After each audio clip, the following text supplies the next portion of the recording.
an addition. I sent out the Joe Pollock special event application earlier today. Hopefully everybody has had a chance to take a look at that in their email, a special event application from Joe Pollock. And if we could just drop that in after the golf report, that'd be good. Okay. Okay, Is there a motion to approve the agenda with the addition? so moved. Okay, thank you, Steve. Is there a second to that motion? Second. Any discussion? All in favor, say aye. Aye. Well, do you want a roll call for that? Yeah, we'll do roll call, Sally. Thanks. Okay, so Craig, Aye. Jennifer, Aye. Rita, Aye. Steve, Aye. Sally. Aye. Okay.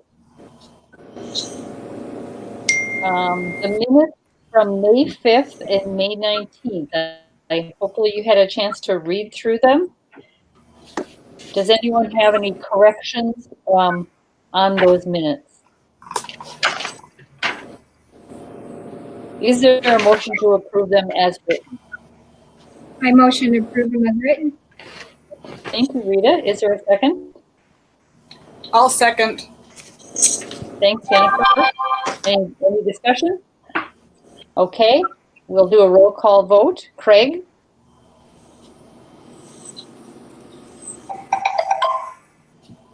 Craig, do you approve the amendment as written?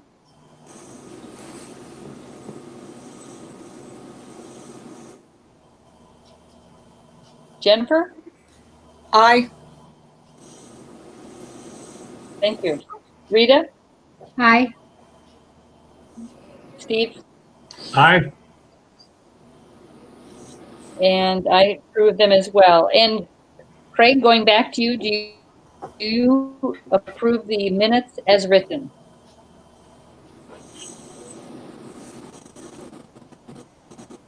Yes, I do. Thank you. Thank you. Okay, then let's go to the golf report. Paul, would you like to take it from here? Sure.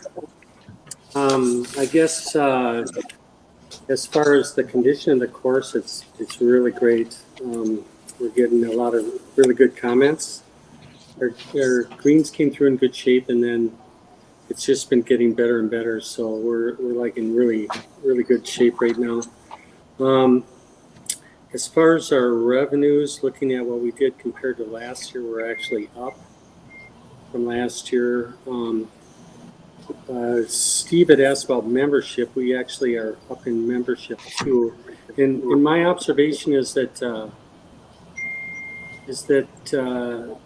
there's a lot of people that I haven't seen yet that were members from last year that haven't shown up yet. So we're expecting, probably about another third in memberships.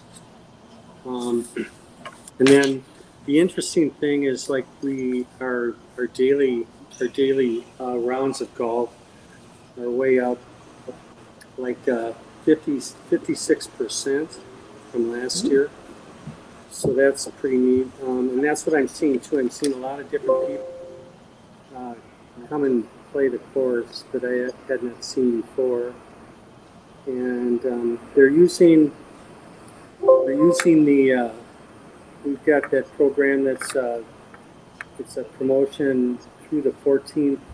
It's kind of designed to be a early season promotion before school let out. Of course, everything's different now, but at any rate, the program was for 9 holes in a cart for $25, and we've got a lot of business on that. And the other thing I'm noticing too, as far as our memberships, we're getting more activities in student passes, millenniums. We've got a couple of millenniums. But as I'm looking at that, I'm thinking that would probably be where, it might be a good thing to be marketing, is for younger people in town that want to get memberships. It's a good deal. Paul, how many memberships do we have now total? Well, let's see. We've got a couple more that aren't on the books here, but it's something like about 38 right now. Okay. And that Millennium membership, are they restricted to certain times for golfing, Paul? Pardon me? On the Millennial membership, are they restricted to different times of the day or any time? No, it's all memberships are treated the same. They just have different entry price levels. I recall a couple of years ago I recall 50 years ago we had about 50 memberships, of which 8 I think were the spouses of somebody. So 42 families represented, and you say we're up to 38 at the moment. How many spouses might be in that? You know? How many couples? Yeah, of the 30.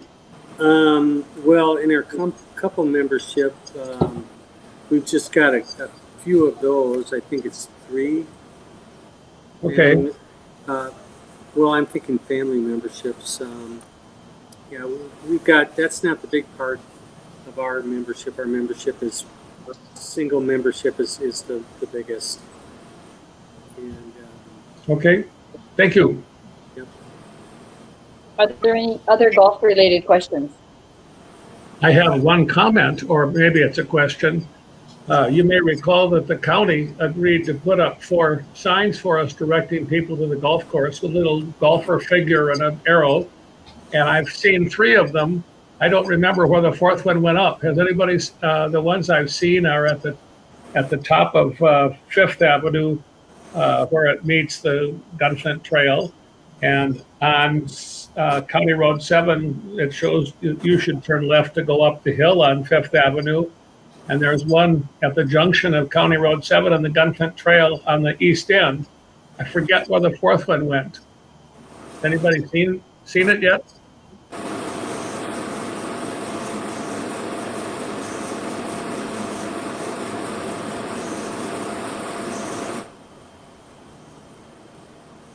I haven't seen anything.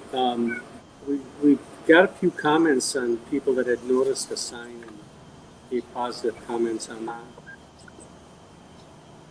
Okay, well, I tried to write to the county engineer, but they haven't put a new name in, so Kristen's email is still there and it bounced for me. So I'll pursue it, or I'll keep looking for it and report to you when I find out. Okay, appreciate it. Okay. Let's move on to the Joe Pollock's request.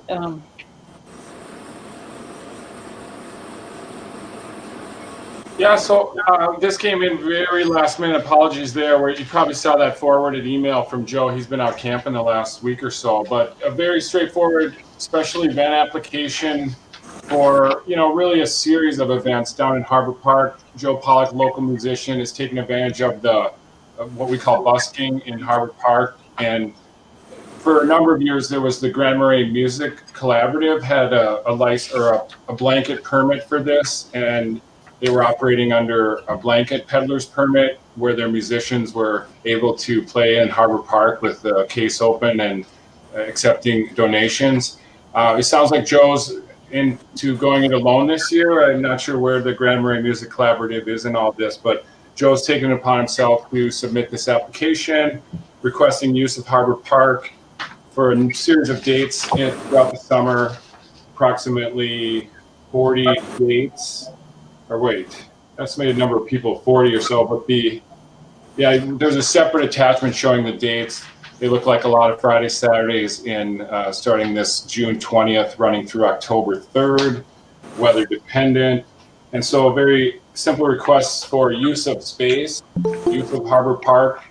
And if the request is approved tonight for the permit, then he would continue to seek a peddler's permit from City Hall to be able to collect donations. Is there any discussion on that request? Just a quick question about, do we have any reason to think about where in Harbor Park he might be, either for social distancing or other reasons?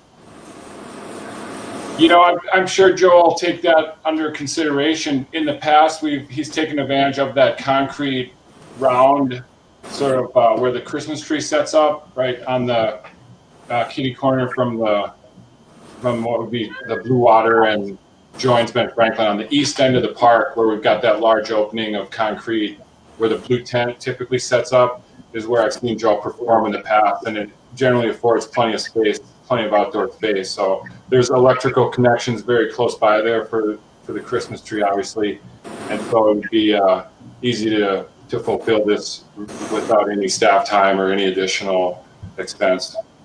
The only thing I've noticed is when there's playing in the park there and then bands and at the gun clip, they can click with each other.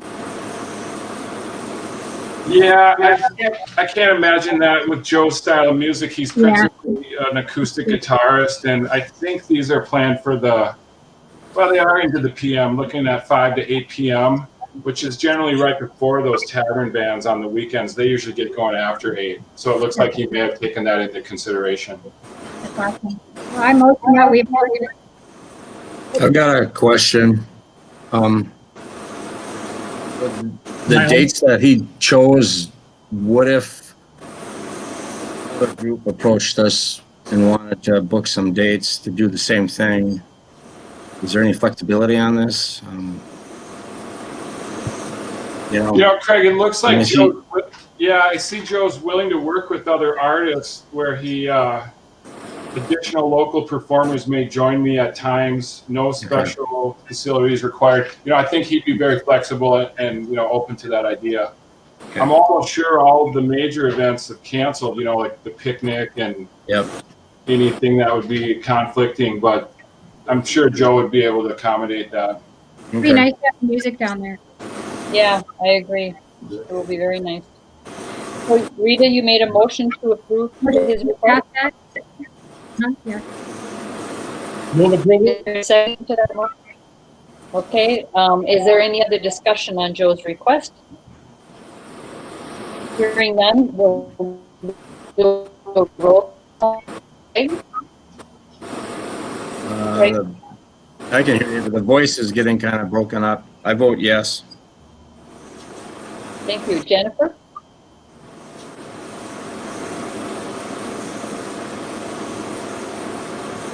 I'm not sure what the roll was today, but Jennifer, I'll try again. Yes, I do. Jennifer? Rita? Yes. Steve? Yes. Okay, motion carried. Thank you. I'll let Joe know.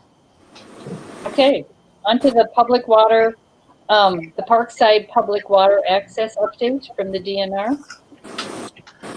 Yes, good news here. Hopefully everyone's had a chance to look at the packet and the concept plan that includes some narrative with an email sent from Kent Score, is our chief on this in St. Paul. He's the project lead on this. And so this came through a couple weeks ago, and very good looking revision to the concept. They're taking into account, I think, a scaled back model for the budget and the parking, where we look at like not as much use on that western half of the property current public utility buildings are. Those are not as developed in terms of parking as the earlier concepts we were looking at. Some of those first concepts were listing like 49 parking spaces, which had, about 20 or so over to the west there where the public garages sit. This version is scaled back to 30 spaces. Still should be adequate, I think, for a typical weekend down there. Provisions for the water treatment plant to be able to access their service dock there is an additional something that we had requested, making sure we had good access to the water plant down there, which is to remain. Looks like good pedestrian flow, good access to the bench that's out on the rocks there that everybody likes. Of course, we all know the dog pound is going to have to move. And really, I think a thoughtful revision. The breakwater itself is very much designed. And just so everyone knows, when you look at that breakwall, it looks very large with all those contour lines, the black lines and such. Most of that is going to be underwater. That's just simply reflecting the entire footprint of the break wall.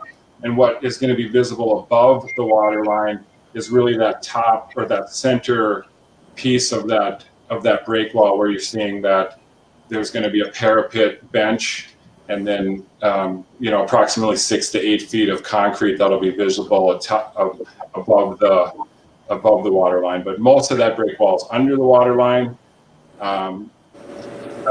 We talk about the permitting process. They put in for permits in March. They hope to have those in hand this year. They look to be engaging the other agencies that are into natural resource and cultural resource assessments. Those are underway. I got word from a survey boring team that is coming to town next week on the 8th. They're going to start to do some soil sampling, some borings down in the parking lot. The existing gravel lot right now has a number of pink flags set out for what will be some boring samples next week. Just kind of an update from Kent. Talking timeline, I confirmed really nothing changed since last fall when we were looking at this late fall, early winter, the complete documents being available for bid, the permits being in place, and then hopefully we would be hauling in the break wall rocks over the winter when the road is froze to minimize damage to our little park road here. So we're looking at this winter, they would start to stage the bigger armor stone and the bigger rocks that'll be used for the break wall, with a target of construction in spring of 2021. Throughout the summer of 2021, it looks like it's still tracking best case scenario to be constructed next summer, starting in the spring and completing in the fall. I just had a quick question, and I don't know if I missed something, but when we had meetings last fall, I thought these rocks were supposed to be last fall, and this project was going to be this summer, interfering with road construction and that mess. Did something change, or did I miss something there? Well, we did look at this last fall, late in the fall, in November. I think I got the update on the Breakwater plans and permitting and really a tentative timeline. There was hope to bring in some of those heavy rocks last winter, just again to take advantage of the frozen road scenario. But because of the permits and the construction plans aren't completed yet, that we weren't able to make that expectation of hauling in rocks last winter. We would have still, I think, not been constructing this summer. And the alignment with the road project is still, 2021 is where they're going to be actively redoing the downtown. So that would still, I think, be a nice scale of sharing asphalt plants and that sort of thing for next summer. And you mentioned something about scaling back due to the budget. What was the issue with the budget project? Well, we were appropriated $2 million Right. in state bonding money in 2017. And that was based on a plan that at the time was in that ballpark for price. I think it was about 2.3 million was an estimated cost to construct that entire 49 parking space facility in 2017. And so obviously given inflation and construction costs, and as well as the breakwater design itself being more robust to handle,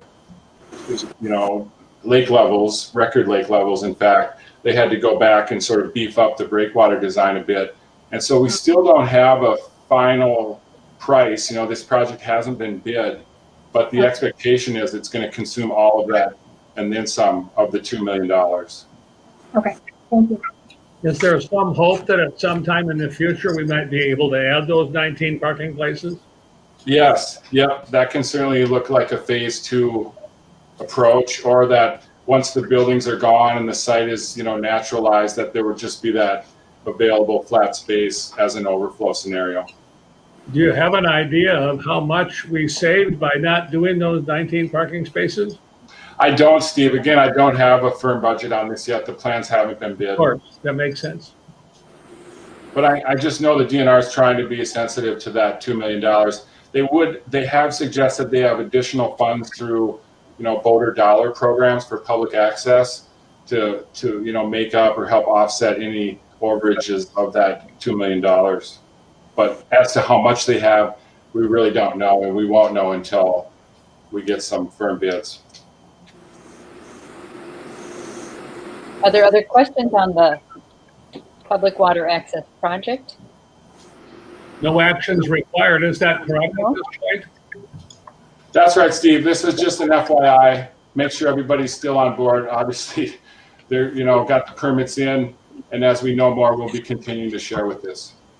I do have one other question just for my education, and that is, I know what a natural resource is, I think, but I'm not familiar with the concept of cultural resources in the context of construction.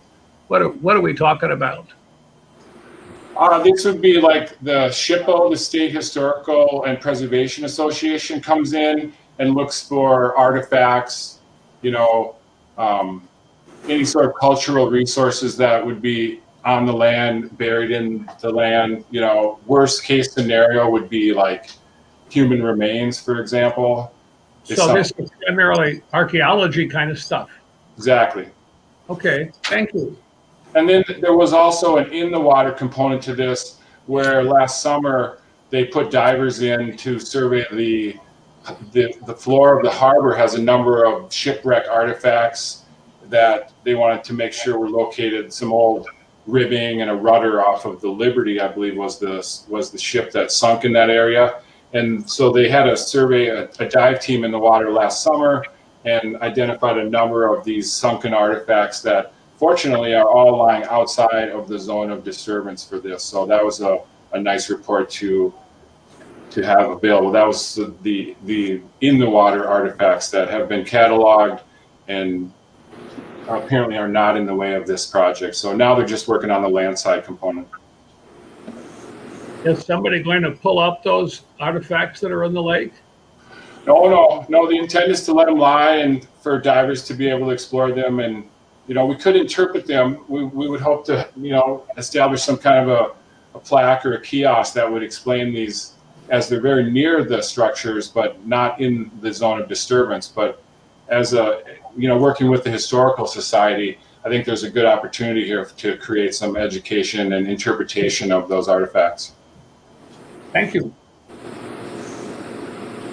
Okay, we will move on to the city council report. Is there anything that pertains to the park board, Steve? I don't have anything that pertains to the park board. Okay. Then we will move to the updates from the One state. question of Craig. And Yeah. One question of Craig. Did the actions that we took in the last couple of meetings get approved by the council? Or did they need to be?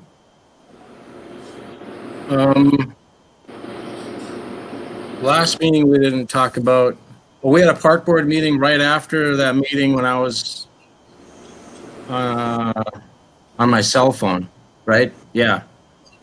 That Wednesday we had a park board meeting, and then we just approved what we had tentatively had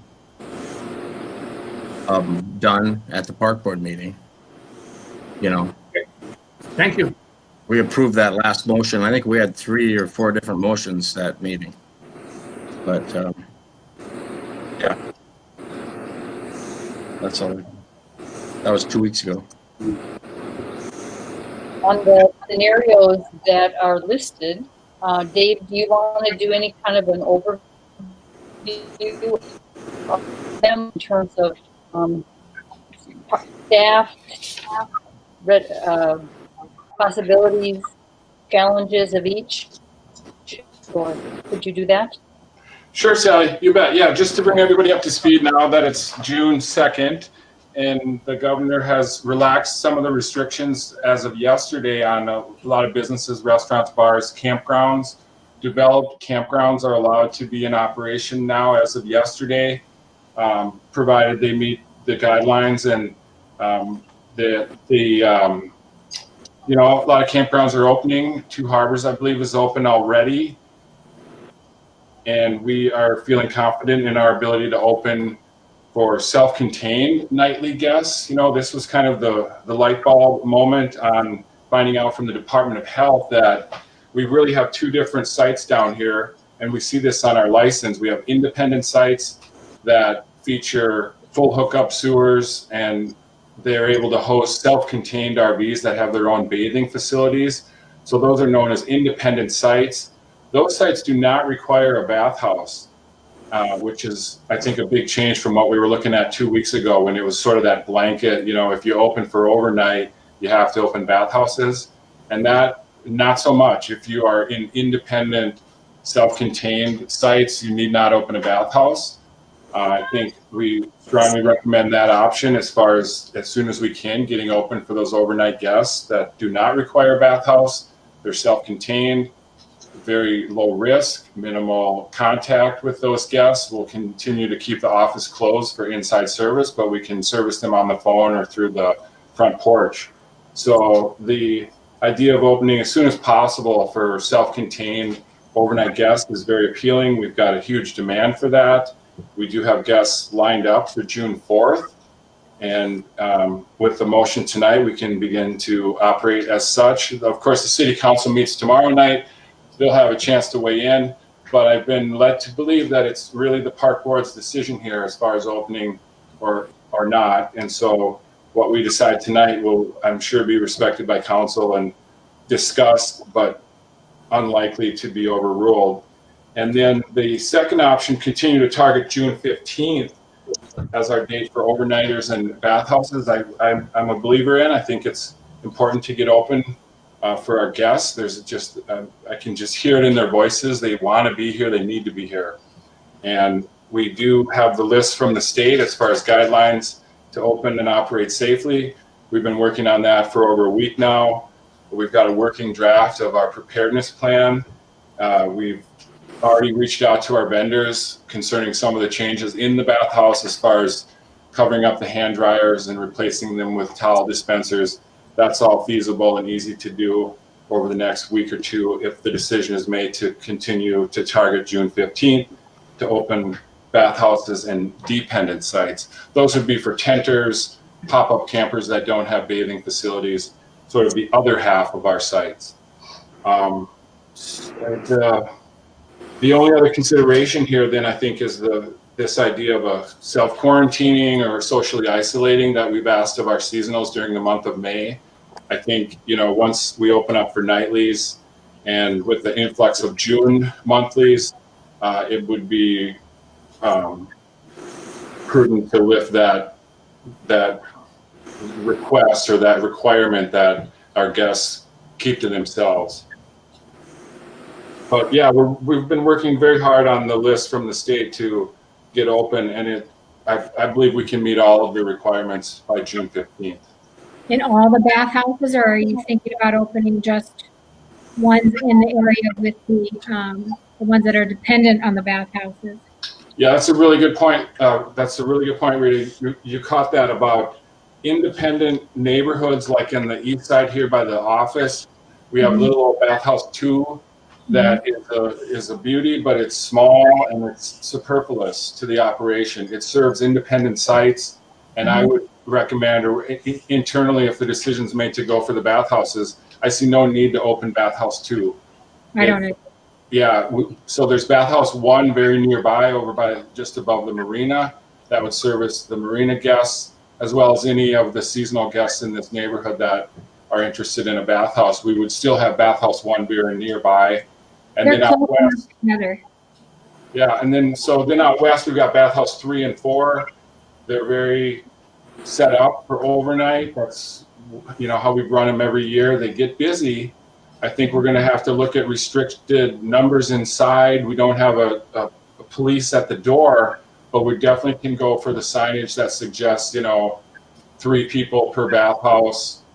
Wear a face covering, keep your distance. I think we can really set up signage at these overnight bathhouses to instruct people of our expectations and to try our best to meet the guidelines for social distance. So in these guidelines, Dave, they talked about the fact that we have to have doors that don't have closing mechanisms on them. That was a long paragraph talking about if you touch a door, you just need a trash receptacle next to it for the towel. And that's already the case on these. So it just so happens all of our bathhouses have a trash receptacle right next to the door. So it's just a matter of installing that towel dispenser and covering up the hand dryer. And I've been in touch with our vendors. They supply the dispensers for free as long as we buy the product. They've assured me they have plenty of product. And so that would be a quick call tomorrow to get those dispensers on the way and installed hopefully in the next week or so. Right, okay. I have one question, and that is, do these hand dryers require you to push a button, or is it the kind where you wave your hand underneath it? Well, it's not the touch, it's the stirring up of the air. It blows around a lot of the virus. They're actually less sanitary than towels. Now I Right. understand. What was my question? You know, I will touch on like the if things don't work out, you know, we want to be prepared to close down. You know, if there's spiking cases, if the governor goes, you know, turns the dial back down, we're going to have to be nimble. We need to have that expectation that we're going to try our very best. And yet, if things don't work out, we need to be prepared to close down, restrict, react accordingly. The same goes for staff. This definitely applies to staff and availability and willingness, and that's, you know, where I think the weak link lies right now is like the staff, and rightfully so. But we do have commitments from some really solid custodians that they're okay with this. And our cleaning team, is that going to be, are we upping the amount of wiping down things, or is it just once or twice a day still? What's the decision on that? You know, I'm picturing like we still do our deep cleaning, which takes a couple hours per bathhouse. You know, we'll definitely save some time by not having to go to bathhouse 2. Right. And so that'll become a little more, I hope, but it'll become more robust in that we're really spraying down like all surfaces with this EPA approved disinfectant, letting it sit for 10 minutes and then going in and, you know, wiping everything down. And so it might take a little longer to get that deep clean in every day, but I feel we can do that, especially with 3 bathhouses versus 4. And then we'll also have this sort of a floater maintenance person that is on the sort of every 2-hour wipe down the handles on the toilets and the sinks. Some of our stuff is touchless, some of it is not, but we have pretty good depth in the maintenance team that we feel we could, you know, get people out there on the every 2-hour wipe down the doors and knobs and handles with, you know, quick clean, 20 minutes, half hour per bathhouse, where they're just sort of cycling through independent of those deep cleaning custodians. But I've communicated with maintenance staff, let everybody know this year we're all cleaners, or we'll be expected to clean a little bit more than, you know, usual. And that's always been the case. Our maintenance knows that in addition to mowing and recycling, there'll be a call to action to help with the cleaning. So are you feeling like we should motion, I mean, you're comfortable with motioning, opening up to independent campers now with bathhouse 2 closed, and then opening up to dependent campers on the 15th as planned?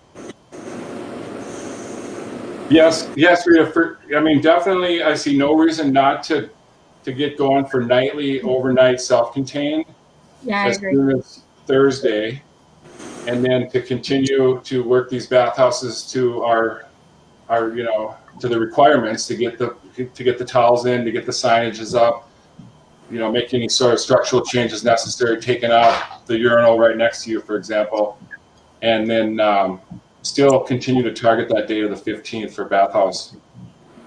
I'm sure that you've already decided to do this, but I just wanted to confirm that in following on what you said about if conditions change, we might have to restrict some things that we have opened up. And I think we want to tell everybody that that who comes in that these things are subject to change if the facts get worse. That's a good point, Steve. I'm sure there'll be understanding of that position, and we can sure, you know, make that loud and clear on our webpage and as we're booking people. Good idea. Good. Thank you. So, Dave, would you be wanting a motion from someone to go ahead with what we have discussed here, opening on June 4th for overnight guests and self-contained RVs, and on the 15th for others And that would include opening all bathhouses except the one that you've designated as not opening. Correct? And if I understand it correctly, we're basically approving the paragraphs 1 and 2 under campground operating scenarios and not paragraph 3, right? Right. That's right. I am comfortable with that. Well, then I make a motion that we vote on opening for independent campers, keeping bathhouse 2 closed, and opening independent campers on June 15th. Is there a second to that motion? Thank you, Rita. Second. I'll second that motion. Thank you, Stephen, Steve or Jennifer. Is there any other She discussion? can have it if she wants it. It looks like we need to discuss about quarantining for the We could leave that for a second motion, Rita. Okay. There's no other discussion motion. Then we'll have a roll call. Craig, Aye. Jennifer, Aye. Rita, Aye. Aye. and I agree as well. So motion carried. Okay. And Dave, what was the other, was there more information you wanted to provide? It was about the quarantining for seasonals at the 14 days. Are they still supposed to be or not supposed to be? What are we requiring? You know, yeah. So like I say before, now that if we're opening for overnighters, it really wouldn't. It's a very mixed message if we're expecting our seasonals to keep to themselves. So I would sunset that request for seasonals to isolate as of tomorrow. Okay. Do you need a motion for that? Yeah. Would it be prudent perhaps to have a policy or a motion that says when you're with other people that are not part of your household, you're going to wear a mask and that sort of thing? We can't, I don't think we can control people on that one. we Steve. can't make people wear masks. No. We can Well, suggest, the city council has already made a statement to respect business owners throughout the community if they, on their requests of how they expect people to be when they come into their business. And we support whatever decisions business people want to do with their businesses, but I can't force somebody to wear a mask when they come in my store. I can suggest that they do. If they don't want to, I mean, I can tell them to leave, but I don't really have a right to do that, So, I mean, I just It think seems that 60 to 70% of the people visiting here have been wearing masks, at Yeah. least when I hear Right. people walking by our home or when I'm in stores. The right. majority of them are People are pretty respecting that. respectful of what's going on, and I think that'll flow over into the guests we get at the park too. So, I mean, I It feel seems to comfortable. me that we can have a policy where we request that they wear the mask, but not bother about enforcement. Just simply say, hey, be a good citizen and stay out of the way in terms of enforcement of things. Well, I think that generally we recommend they wear a mask in their bathhouses. But I don't know how we can ask them to wear a mask outside. It's pretty difficult. Well, I think it would be worthwhile to post a suggestion and bringing masks are recommended because most of the stores are requesting that people wear masks. You can make a recommendation. That's not Sure. a law or a rule. Just I think we should copy the statement that the city made and perhaps post that at the rec park. So That's when a good people check idea, in, they Craig. can see it, Yeah. so they're aware. mhm. I thought that same thing, Craig. I was going to do that same sign, throughout that this is the city's position on this. There's a, very thoughtful statement there, and I would agree with you, Rita, that we would have that same sign up at the bathhouses that because those are difficult to maintain distance inside, we would suggest to cover up. Right. The Visit Cook County group has a very neat looking moose with a mask that we can use that graphic. Many of the stores are putting in markings on the ground or the floor to encourage people to maintain distance. Would that make sense around the bathhouses and any other facilities? Not so much because we were mopping the floors every day, I think was one consideration for those not being very stick to the floor. I just don't know I don't see that as happening, Steve, but if there's a message, it's, give a knock, you hear 3 people in there, don't come in. I think it's more about limiting numbers inside. And so we'll have signage to, encourage people to sort of, monitor how many people are inside. And if there's, let's say 3 or 4 is kind of what we're feeling out these bathhouses for capacity. And if there's... And what about, Mark, I'm okay with that on the inside. As far as the outside, we just as soon not have a line of people who are all a foot or 2 apart, right? That's right. So we could do some tape, 6-foot taped intervals on the sidewalks. That seems fine. That'd be great. Is there a motion to, in regard to this, as far as... I think we can just unanimously approve what Dave said he was going to do. in regard to the social distancing, the isolation that was required before, to no longer require that of guests coming in? Is there a motion in that regard? I make a motion to sunset the self-quarantine as of tomorrow, June 3rd. Okay, And is there a whatever- second to that? Yeah, well, and then let me add whatever guidelines Dave feels is necessary, like we talked about in our discussion, to include in the setting up the park as far as the bathhouses are concerned, and how they're going to be operated. Second. Is there any other discussion on that topic? Hearing none, we'll have a roll call vote. Craig? Aye. Jennifer? Aye. Rita? Aye. Steve? Aye. And I support that as well. Hey, Dave, I do have a question. Are we gonna open the fish cleaning house? Yep, fish clean house is open as of last week. Yep, fish clean is open. We're very safe down there. Lots of open, fresh air, screened. It's a one person per, Awesome. operation, Yeah. and you can see who's in there. So that's been open now for over the weekend.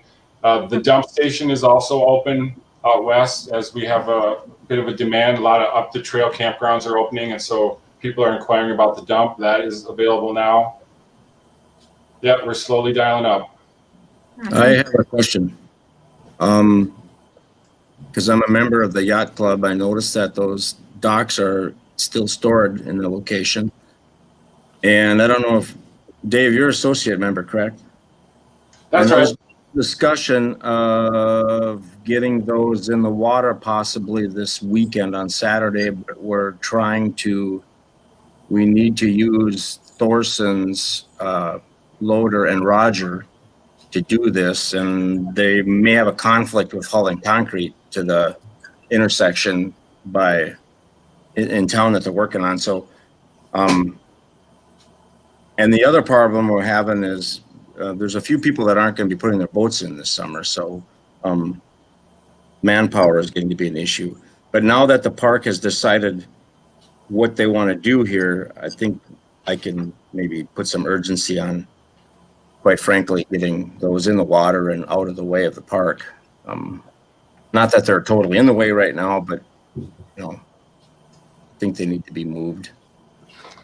Yeah, you bet, Craig. And there's good news here. Check your email. It just came through this afternoon. Okay, I was just going to ask you about that too. Is Yeah, that the plan for Saturday? Yep, we're looking like Okay, it go good. this Saturday. The weather looks good, and Thorson's is available. And if Okay. all goes right, Good. those docks will go in this Saturday. You going to be there? I'll be there with the boys. Plenty of Sounds manpower. good. With the boys. Yeah. Okay. Sounds good. Thank you. Okay, is there anything else I before we actually would adjourn? like to ask Dave questions that were brought up to me this week about the landscaping downtown. Again, that was brought up. Is that whole section going to be taken out kind of across from where Sally is and where that bench is and all that with the 61 going in there? Is there any way we can get a group together to clean up that area or work in Harborside Park there? It's just looking kind of sad. The town, with everything that's happened in the town, it'd be nice to be able to spruce up a little bit and have it look a little more welcoming. If somebody issues an invitation, we can go and come or whatever. The Harbor Park shrubbery did sustain a lot of winter A lot, kill yeah. this year. I'm sure. Yeah, I don't know that. I don't know what can be done to Well, I improve looked at a that. lot of the trees, right in there, and they need to be cut back for sure. There's some small green on some of them, but that dead needs to get cut off. And we need to get the weeds out of that area. I mean, it just looks really sad down there. It really does. I mean, that whole bench right across where people sit, where the ropes are and the sidewalk coming from the campground to town. I don't know if that's getting tore out, what our intentions are to do with that area and Harborside. Well, so we've got a couple of projects going. Our master or our gardener, our head gardener, Harris Mills, is working very diligently on. Harbor Park is definitely his thing for weeding and getting under control. He did a lot of deadheading and removing of that. Those junipers down there have been really affected by winter kill, like you say, Sally. Not this year, but 2 years ago as well. Harris really whacked them back last summer. He's got that same priority this spring to work in Harbor Park, get rid of the dead, get rid of the grass, get rid of the dandelions. He is a one-man show, though, and so the more help, the better. In the past, we've had help from the high school or from school children during May. That didn't happen to get a lot of deadheading done. So we know we're behind on the gardens. Staff is an issue. We do have Harris as the designated person, but I feel like we should throw him a few more, helpers. So the garden club has helped in the past. That park across from Sally, we call Compass Park, and it's got the potilla so last summer we got to the eastern bed. We cut it all back and mulched it, and of course it grew, little shrubs are back into that side, and it's looking pretty good right now. Of course, the western shrub bed is full of it. That's what's looking very bad. That potentilla is way past its prime. I don't know MnDOT's plans for redeveloping that. I would expect it to be a part of that pedestrian corridor that gets redeveloped. I haven't looked closely at the plans. For what it's worth, that would be next summer anyway. And so it is on our list to do that same treatment to the potentillas on the other side, as far as just mowing them down flat and mulching them. And we'll just continue to chip away on that and make that I think I'm hearing a higher priority. Well, it's been brought up a few times, and just with town it'd just be nice to have it weed whipped and, cleaned up a little bit. It's in such a nice spot, and, things are, it's kind of sad what had to happen with trees and things like that and the fires and things like that. But it just would be nice to be able to, even if we could get a volunteer group together or something, of people that would be willing to come in and just help. I think there'd be a lot of people who'd be interested in just help sprucing up some things. Sure. I'm not really sure. I've talked to a few people that were willing to volunteer. So great, and that's really that's great. I appreciate that, Rita. Let's get together on that. Offline. Let's plan a day. Sounds good. I think I would also let you know that now that we've gotten the green light to open, we'll be staffing up. Is the other side of the coin. We've really run May on a skeletal crew of just keeping up, and now we're getting behind with mowing. And so we are starting another crew member on Monday, and we'll continue to bring back staff and hire seasonal staff as it becomes available to get up on some of these projects. If you do the cleanup of the park and you want my help, don't schedule it on a Wednesday. I'll keep that in mind, Steve. That's because we have the senior golf league on Wednesday, which I was glad Paul I think, told me that Dan has decided to run the league again this year, even though he's injured and he can't drink inside, but he's still sacrificing for us. So we're very delighted.